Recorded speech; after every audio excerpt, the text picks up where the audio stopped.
Hello, and thanks for joining me. A fallacy is basically an error in thinking.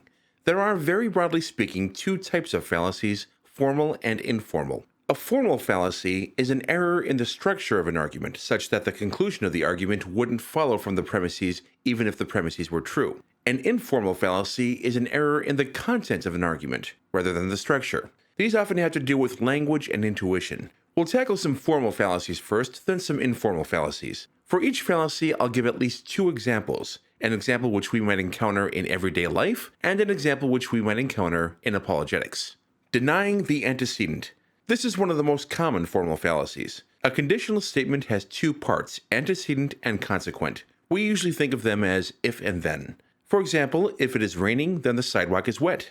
It is raining is the antecedent, the sidewalk is wet is the consequent. It's true if the antecedent is true, according to the proposition. So suppose someone says, if it's raining, then the sidewalk is wet. Therefore, if it's not raining, then the sidewalk is not wet. Think of all the reasons why it might be clear and sunny out, and yet the sidewalk might still be wet. Maybe someone spilled their drink. Maybe someone opened a fire hydrant. Maybe it's not raining now, but just a few minutes ago there was a passing shower and the sidewalk hasn't dried yet. This is why denying the antecedent is a fallacy. Here's an example from apologetics. On the Christian worldview, God gave us our morals. Therefore, if God didn't exist, we wouldn't have morals. This again is denying the antecedent, because even if moral realism is true, the literature in moral philosophy contains a great many candidate explanations for the existence of morals. So it doesn't follow that if one explanation, namely theism, is false, then all the explanations must be false. Here's another one, and this is the essence of presuppositionalism. On the Christian worldview, God accounts for logic and reason. Therefore, if God does not exist, then there is no accounting for logic and reason, so simply by using logic and reason, atheists presuppose the existence Toast! I haven't done that in a while, actually, and if you're new to my channel, you may be wondering why Toast is a bit of a buzzword. Alex Malpass gave perhaps the decisive response to the transcendental argument when he pointed out that this argument, toast or not toast cannot account for logic and reason, therefore toast can account for logic and reason, is an invalid argument, and remains invalid even when you substitute toast with God. That's why my response to the insufferable nitwittery that is presuppositionalism is to preempt their non-argument argument with toast. Moving on. Affirming the consequent. This is literally the opposite of denying the antecedent. It's saying that since the consequent is true, the antecedent must be true. If it's raining, then the sidewalk is wet. Therefore, since the sidewalk is wet, it must be raining. Again, think of all the ways in which the sidewalk might be wet without it raining. Another example. On the Christian worldview, God gave us our morals, therefore, since we have morals, God exists. Again, think of the many explanations for morals in the literature other than theism.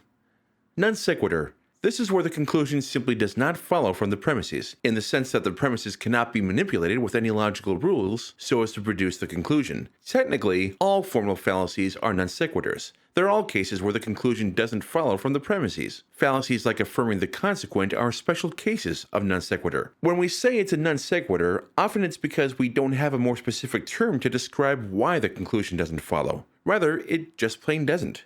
Here's an example. All men are mortal, Socrates is a man, therefore the sky is green. There's no logical rule that can be applied to the first two premises so as to produce the conclusion. Another example. My cousin had a spiritual experience after saying the skeptic's prayer, therefore God exists. You can't derive the conclusion there either.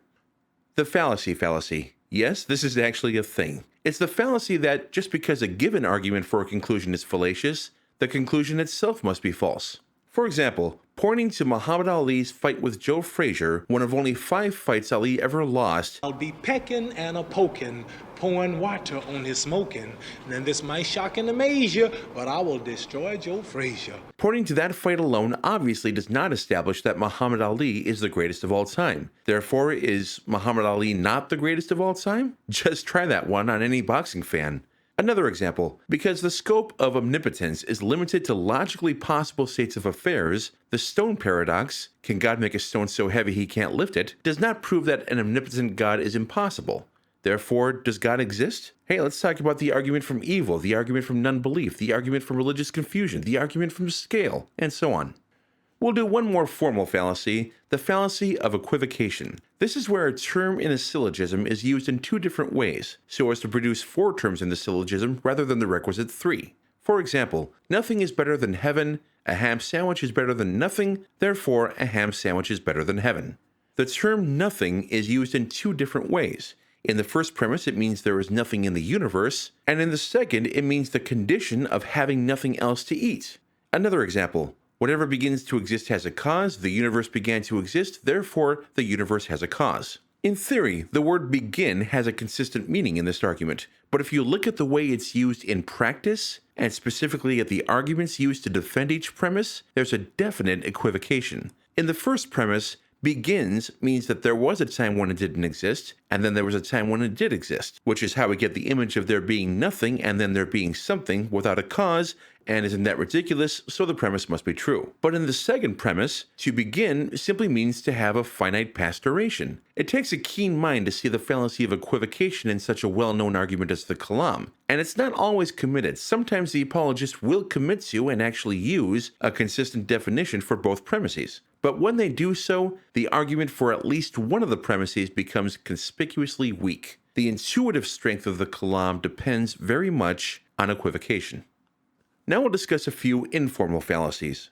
Begging the question, or circular argument. This is one of the most common fallacies you will ever see, especially in apologetics. My favorite non-apologetics example comes from the novel Catch-22 by Joseph Heller, the only book I actually enjoyed doing a book report on in high school. In the novel, in order for wartime bomber crews to be disqualified from flying dangerous combat missions, they had to be declared insane. However, wanting to be disqualified from flying dangerous combat missions is proof that you are completely sane and therefore prevents you from being disqualified. It's an advert! I'd like to kill you, but I haven't got time right now! As for apologetics, there's the classic, God exists because the Bible says he exists, and the Bible is true because God says it's true. And of course, God exists, therefore reason and logic exists, therefore God exists. Appeal to ignorance, or burden shifting. This is, for example, when an unjust court finds you guilty because you haven't proven your innocence. It asserts that since the negative of a proposition hasn't been proven, the proposition must be true. Well, where's your proof that God doesn't exist? Where's your proof that angels aren't everywhere? Where's your proof that all the experiences that Christians have aren't actually of God? Strawman. This is another one you'll hear about a lot. It's when you misrepresent your opponent's position in such a way as to make it easier to attack. You'll hear supporters of abortion rights accused of being pro-death or anti-life. You'll hear opponents of capital punishment being accused of being soft on crime or of the opinion that all serial killers need is some therapy. And to hear most apologists tell it, atheism is the same as materialism, and moral relativism, and nihilism, all of which are easier to attack than atheism itself, which can only be attacked by demonstrating the existence of God. Questionable cause, sometimes called post hoc ergo propter hoc. Post, after hoc, ergo, therefore, after hoc, therefore something else hoc. Thank you. Next. It's the fallacy of saying that since A came after B, A must have been caused by B. It's saying, for instance, we didn't have any problems with crime until that one family moved into the neighborhood. Or, if a certain football team wins its season opener, then a certain party will win the election. In evangelism, this fallacy is actually encouraged. Pray for God to reveal himself to you without requiring any specific form of the revelation, and then take whatever happens next, whether it be a transcendental experience, a parking space opening up in front of the supermarket, or being the sole survivor in a plane crash that kills 200 fellow passengers, as an answer to your prayer. A recurring theme in my recent videos has been, there's no reason why, if God exists, Christianity would spread from person to person and from country to country in the same way it would have to if God did not exist. Irrelevant authority. This is where you cite as an authority figure someone who doesn't have the credentials which would make his opinion worth more than anyone else's. It doesn't interest me, and it shouldn't interest you, that a game show host rejects climate change. Nor am I the least bit impressed when an agricultural engineer, or a dentist, or for that matter a game show host, expresses an opinion on the age of the Earth. As far as I'm concerned, just as answers on Jeopardy must be in the form of a question or it'll be rejected, arguments for special creation or a young Earth must be in the form of a citation from a respected and relevant peer-reviewed journal, or I won't even look at it. I frankly admire YouTubers like Viced Rhino and Gutsick Gibbon who have the stomach to address creationists at length. Red herring. This is where a subject is brought up that seems relevant to the real issue, but isn't, in order to divert attention from the real issue. No, Mr. Green. Communism is just a red herring If you've ever told your mother that you don't want to eat vegetables and were told to think of the starving children in Africa who don't get enough to eat, you were fed a red herring, which is still better than vegetables. Often, especially in apologetics, this takes the form of whataboutism. Christian teachings are immoral? What about Stalin? Following God isn't a good purpose for life? What about the nihilism of atheism? And so on.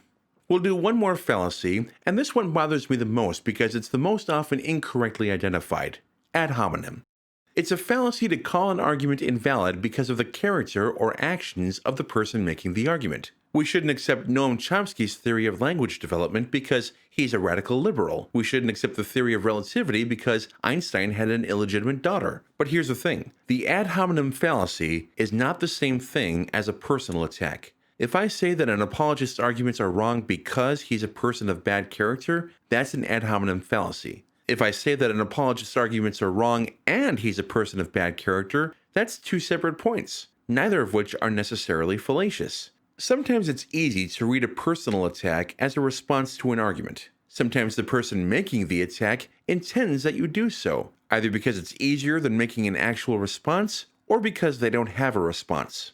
I can tell you that I've never intentionally pulled that trick on my channel, but I've certainly made snide remarks in the past, and will do so in the future. What can I say? It's part of my charm. But if I've ever led you to think that a personal attack on a person serves as an adequate response to any argument made by that person, please accept my apology. It's not because I want you to think that personal attacks are logical responses. Rather, if you don't see an actual logical response to that person, it's because I didn't think one was necessary in that case. Fallacies are everywhere. Everyone commits them at times. I certainly have. By watching out for them, we can improve our discourse, and that is to everyone's benefit. If you enjoyed this video and want to help my channel grow, please hit the like, share, and subscribe buttons. Be sure to hit the bell to be notified when a new video comes out. And if there's an important fallacy that I've left out, or if you want to share your favorite example of the fallacies I've mentioned here, leave a comment below. Thanks as always for watching, and we'll see you in the next video. I'm David John Wellman, and the rest is up to you.